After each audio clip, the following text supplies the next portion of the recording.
Hello everyone, welcome to the gate group. हमें last में पढ़ा था कार्बन के बारे में। अब आगे बात करते हैं। तो आगे आपका आता है इंसुलेटिंग मटेरियल। अब देखिए, इसमें समझते हैं इसको, थोड़ा अच्छे समझते हैं इसको। तो मान लो मैंने एक कोर लिया, ठीक है। और ये बेसिकली क्या है, लिम्ब है, limb of a transformer. Transformer क्या है, लिम्ब है, ठीक है। और इसके ऊपर क्या है, इसके ऊपर एक वाइंडिंग इसके ऊपर है, क्लियर। इसके ऊपर एक वाइंडिंग है। So this is a winding, clear. इसके ऊपर एक वाइंडिंग है, जी समझे। यहाँ पे ये कोर भी तो है, ये साथ में क्या है, ये कोर है बेसिकली ना, कोर का पार्ट है। आपने ध्यान दिया हो, ट्रांसफार्मर कुछ ऐसा होता है, समझो बात को थोड़ा सा। ट्रांसफार्मर कुछ ऐसा होता है ना। ये जो ये पार्ट नहीं है, ये पूरा, इसे कहते हैं क्या है, इस पूरा कहते हैं क्या, इसे बोलते हैं क्या, कोर का है ना, कोर का बना हुआ है, क्लियर। और जो आपका ये पार्ट है, जो आपका ये पार्ट है, ये वाला, इसे बोलते हैं क्या, आपका योक, ठीक है। और जो आपका ये वाला पार्ट है, बचा हुआ पार्ट नहीं है ये, इसे क्या बोलते हैं, इसे बोलते हैं क्या, इसे बोलते हैं आपका लेग या फिर लिम्ब, ठीक है। बेसिकली लिम्ब बोलते हैं इसको, समझो। ये क्या है, लिम्ब ऑफ अ ट्रांसफर। इसके ऊपर क्या है, इसके ऊपर वाइंडिंग इसके ऊपर होती हैं। ये कोर का पार्ट है।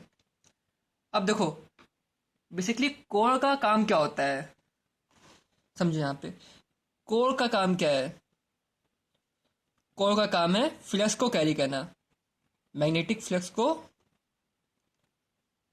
कैरी करना, या फिर इट कैरी मैग्नेटिक फ्लक्स। और कह सकते हैं इसको हम, और it will carry magnetic field lines,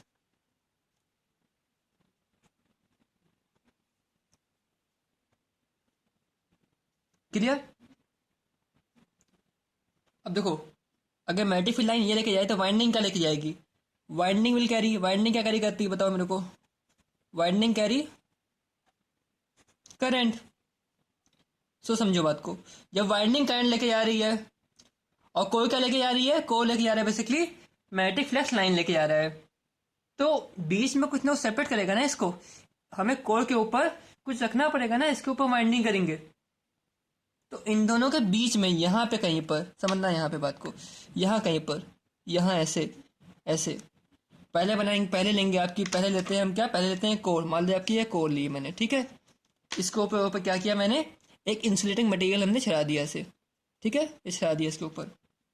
और इसके ऊपर क्या कहते हैं, इसके ऊपर करेंगे हम क्या, इसके ऊपर करेंगे हम वाइंडिंग, है ना, कि ताकि जो करंट नहीं है वाइंडिंग के अंदर, वो कोर के अंदर ना पहुंच पाए, ठीक है। तो इसलिए यूज करते हैं हम इंसुलेटिंग मटेरियल का। इसका काम क्या है, insulating material separate separate winding and core, clear. Now आपने ट्रांसफार्मर देखी होगी बुशिंग, देखी है ना। जब ट्रांसफर पढ़ेंगे तो देखेंगे अभी इसको भी, एक बार और देखेंगे, ठीक है। तो इसका काम क्या होता है, ये भी सेम सेम इंसुलेटिंग मटेरियल का ही काम करती है। ये क्या करती है, क्या है, insulation between terminals and tank of transformer. ये प्रोवाइड करती है इसके बीच में insulation between terminals and tank of a transformer, clear. अब बात करते हैं प्रॉपर्टीज क्या होनी चाहिए इंसुलेटिंग मटेरियल की, ठीक है। अब बात करते हैं प्रॉपर्टीज की। तो देखो डायरेक्ट को,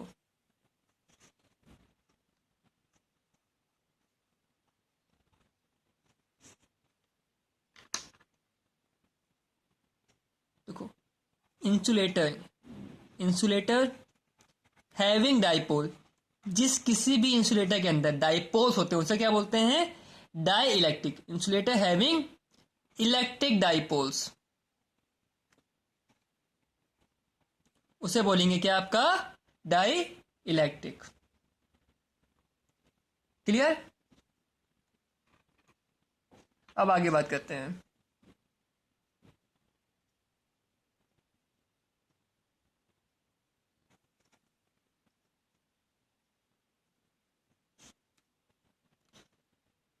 तो देखो, पहली प्रॉपर्टी क्या है?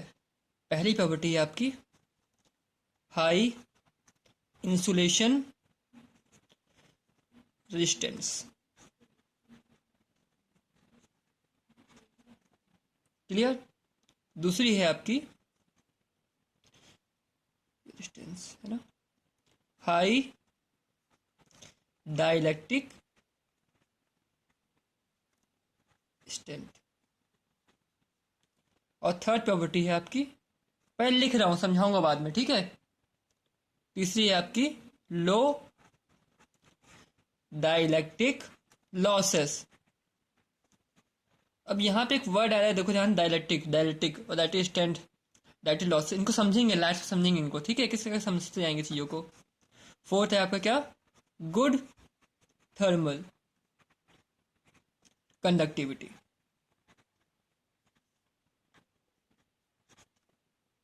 फिफ्थ पॉइंट है आपका high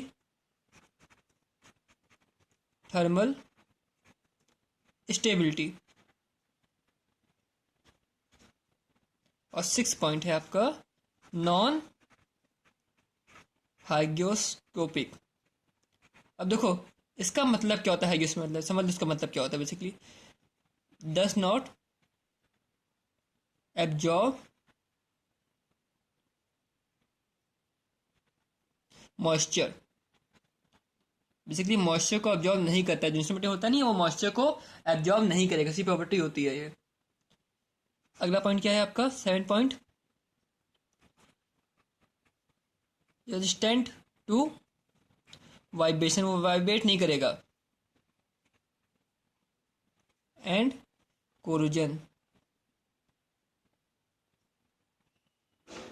clear? Eight point, should withstand chemical attack, मतलब इसके ऊपर केमिकल अटैक भी हो जाए तब भी वो क्या हो, खराब ना हो। तो अब समझते हैं, सबसे पहले समझते हैं डायलेक्ट्रिक होता क्या है ना। ये तो समझ में आ रहा होगा कि high insulating material, insulation resistance, कि उसकी रेजिस्टेंस क्या होगा, बहुत ज़्यादा होगा, ताकि उसमें करंट उससे पास ना हो पाए। सो लेट अस अज्यूम ये कोई आपका डायलेक्ट्रिक मटेरियल है या फिर इंसुलेटिंग मटेरियल है। इसमें क्या होंगे, इसमें डाइपोल्स होंगे ना, डाइपोल्स होंगे इसमें होंगे, और डाइपोल्स क्या होंगे, रैंडमली होंगे। बट यहाँ पे क्या है, इलेक्ट्रिक फील्ड अप्लाई कर रखी है मैंने, तो क्या होगा, इस तरीके से आ जाएंगे। जिस डायरेक्शन में इलेक्ट्रिक फील्ड होती नहीं है, उस डायरेक्शन में क्या होगा, उस तरफ पॉजिटिव आ जाएगा। इस तरफ से है तो इस तरफ सारे पॉजिटिव देखो आ गए, और नेगेटिव इस तरफ आ गए। क्लियर? तो देखो, जैसे जैसे मैं इलेक्ट्रिक फील्ड बढ़ाऊंगा, जैसे जैसे मैं ई की वैल्यू क्या करूंगा, इंक्रीज करूंगा, तो इसके अंदर होगा क्या, मान लो एक सिंगल एक में डाइपोल लिया मैं, ठीक है, तो नेगेटिव वाला इधर, नेगेटिव के ऊपर इधर फोर्स लगेगा, और पॉजिटिव के ऊपर इधर फोर्स लगेगा। क्लियर? तो एफ पॉजिटिव इधर आएगा, एफ नेगेटिव इधर आएगा, जिसके अंदर क्या हो जाएगा, ये बैक हो जाएगा। तो उसे कहते हैं क्या है, तो जिस वैल्यू पे डायरेक्ट्रिक बैक होता है उसे कहते हैं क्या है, डायरेक्ट्रिक स्ट्रेंथ। तो द वैल्यू या फिर the certain value of electric field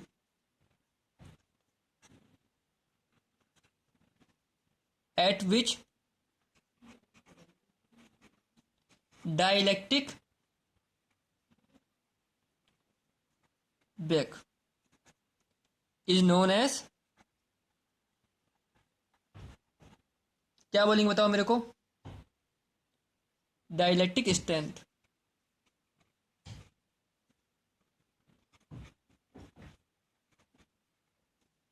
और डायरेक्ट टूटता है ना, बैक होता है, इसे इसके इस फिनोमेना क्या बोलते हैं, इसको बोलते हैं क्या हम, डाइलेक्ट्रिक बैक डाउन।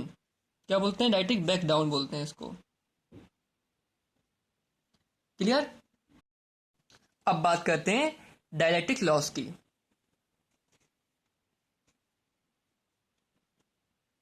अब ये क्या होता है समझो, पहले बात को समझो। यहाँ पे सो मान लीजिए कोई आपका इलेक्ट्रिक डाइपोल है, ठीक है। अब देखो, अगर कभी इलेक्ट्रिक डाइपोल के ऊपर लगाते हैं क्या है, एसी अप्लाई करते हैं, अल्टरनेटिंग करंट अप्लाई करेंगे, ठीक है। तो उसमें क्या होगा, जब एसी इलेक्ट्रिक फील्ड देंगे तो क्या होगा, बेसिकली डाइपोल्स क्या होंगे, रिवर्स होंगे, dipoles reverse after every half cycle.